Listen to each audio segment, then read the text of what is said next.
समय जो नैनीताल की स्थिति जो पहले ही।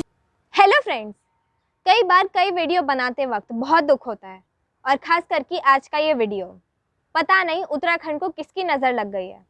अपनी जिस नेचुरल ब्यूटी की वजह से उत्तराखंड को कुदरत का करिश्मा माना जाता था, आजकल उसी कुदरत का कहर दिख रहा है उत्तराखंड में।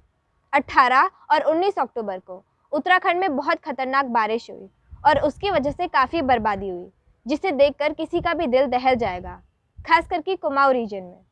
अगर आपको मेरी बात पर यकीन नहीं आ रहा है तो ये तस्वीरें देखिए। सबसे पहले आपको तबाही की तस्वीरें दिखा देती हूँ, उसके बाद बर्बादी के मंजर पर बात होगी। ये दिल्ली काठगोदाम रेलवे ट्रैक है। रेलवे लाइन के नीचे ज़मीन तो रही नहीं, अब ट्रैक चेंज करना पड़ेगा।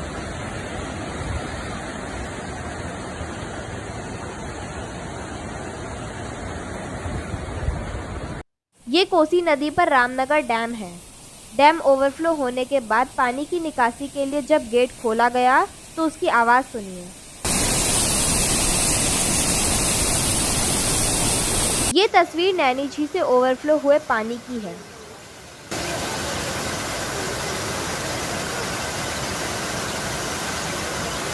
इस रोड को तो आप पहचान रहे होंगे, नैनीझील के बिल्कुल बगल में स्थित वर्ल्ड फेमस मॉल रोड।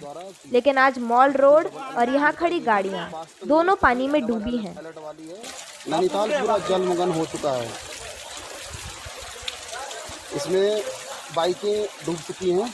ये जहाँ से मैं आपको कवरेज दिखा रहा हूँ, ये जो कवरेज है हमारा, ये डाट चौराहा है, ये पुराना बस स्टैंड। तो यहाँ पे स्थिति बड़ी ख़राब हो चुकी है। नैनी देवी मंदिर का हाल देखिए, पुजारी जी को तैरकर बाहर जाना पड़ रहा है।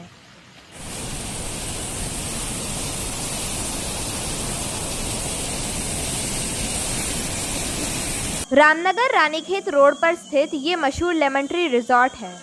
गाड़ियाँ किस तरह पानी में डूबी हैं, उसे भी देख लीजिए। करीब 100 से ज़्यादा टूरिस्ट यहाँ फंस गए थे। राहत की बात ये रही कि उन्हें रेस्क्यू कर लिया गया। ये गोला ब्रिज है, लेकिन उफनती लहरों के सामने ये भी टिक नहीं सका।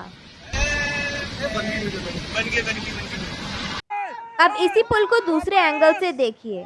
जिस वक्त ये पुल गिर रहा था, उस समय वहां मौजूद कुछ लोगों ने पुल पर आ रहे लोगों को सावधान कर दिया, वरना बड़ा हादसा हो सकता था। अरे वो अरे आगे मत जाओ अभी जी। वापस पुल टूट गया। वापस भाग, पुल टूट रहा है गोलापुर का, भागो। अरे भयंकर तूफान थे। अब तक तो आप समझ गए होंगे कि बाढ़ ने कितनी तबाही मचाई है। अब तक ये माना जाता था कि बाढ़ से ऐसी बर्बादी सिर्फ मैदानी इलाकों में ही हो सकती है। पहाड़ में दोनों तरफ घाटियां होती हैं और घाटी के दोनों तरफ पहाड़ियां होती हैं, जिस वजह से बाढ़ नहीं आ सकती। लेकिन इस बार बारिश ने तो ये गलतफहमी भी दूर कर दी। सोचिए, नैनीताल जैसे शहर में बाढ़ आ गई, नैनीझील का पानी लेक से ओवरफ्लो हो गया और तल्लीताल में तो पानी का ऐसा रौद्र रूप देखने को मिला कि मदद के लिए आर्मी बुलानी पड़ी।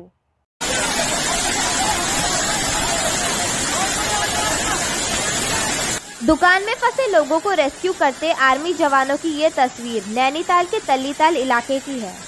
जैसा कि आप जानते हैं, नैनीताल अब कंक्रीट का जंगल बन गया है। पतली पतली गलियां हैं। संकरी गलियों में पानी की रफ्तार इतनी ज़्यादा थी, पानी का फोर्स इतना ज़्यादा था कि आम लोग उसमें बह जाते। ऐसे में उन्हें रेस्क्यू करने के लिए आर्मी को बुलाना पड़ा। नैनीताल शहर ही नहीं, आसपास के इलाकों में भी बारिश से भारी बर्बादी हुई। लैंडस्लाइड की वजह से गाड़ियों को भी काफ़ी नुकसान हुआ। सोना जाए अपने जो जहाँ रुके हुए वहाँ चले जाए, और रात में ना आप यहाँ सब फंसे रहेंगे, ना खाना मिलेगा ना सोना मिलेगा। ये ध्यान दें सभी लोग। जो लोग वापस हो सकते हैं नैनीताल जाइए, वापस वहाँ रुक जाइए। तभी जो लोग भवाली की तरफ जाना चाहते थे वो रास्ते में ही फंस गए। वो तो किस्मत अच्छी थी कि पुलिस ने रोक लिया, वरना जिंदगी खतरे में पड़ सकती थी। जो वापसी नैनीताल करना चाह रहे हैं वो वापसी कर लें। ये आगे भवाली रोड कम से कम 5-7 जगह बंद हो चुका है। सोचिए, जब नैनीताल में ये हाल है तो तराई भाबर में क्या हाल होंगे। लेकिन क्या इस सब के लिए प्रकृति को दोष देना सही होगा? क्या हमारी इसमें कोई गलती नहीं है? आखिर बार बार चेतावनी मिलने के बाद भी हम सुधर क्यों नहीं रहे? 2013 में केदारनाथ धाम में हुई त्रासदी के बाद भी हमने कोई सबक क्यों नहीं सीखा? अब मैं आप लोगों को बताती हूँ कि इंसान ऐसी कौन कौन सी गलतियाँ कर रहे हैं जिस वजह से भगवान उन्हें ये सज़ा दे रहे हैं। कोसी नदी के किनारे बने इन घरों को देखिए। ऐसा लग रहा है कि नदी की धारा में ही घर बना दिए हों। और ये सिर्फ यहीं का हाल नहीं है, उत्तराखंड के हर इलाके में यही हाल है। जब घर बनाकर नदी के रास्तों को ही ब्लॉक कर देंगे तो फिर यही सब होगा। नदी किनारे की ही बात क्या करें, शहरों का भी यही हाल है। नैनीताल हो, अल्मोड़ा हो, पिथौरागढ़ हो या फिर उत्तराखंड का कोई और शहर, हर ज़िला कंक्रीट का जंगल बन गया है। पानी की निकासी की कोई व्यवस्था नहीं, नालियों में भी कूड़ा ही कूड़ा।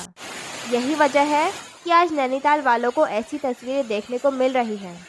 वो तो भला हो आर्मी वालों का जो कि उन्होंने आकर बचा लिया, लेकिन अगर हम अब भी नहीं सबक सीखेंगे तो फिर बचना मुश्किल हो जाएगा।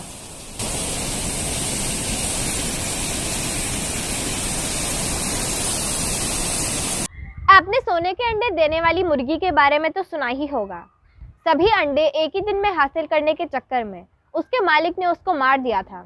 उत्तराखंड की नेचुरल ब्यूटी भी सोने के अंडे देने वाली मुर्गी की तरह है।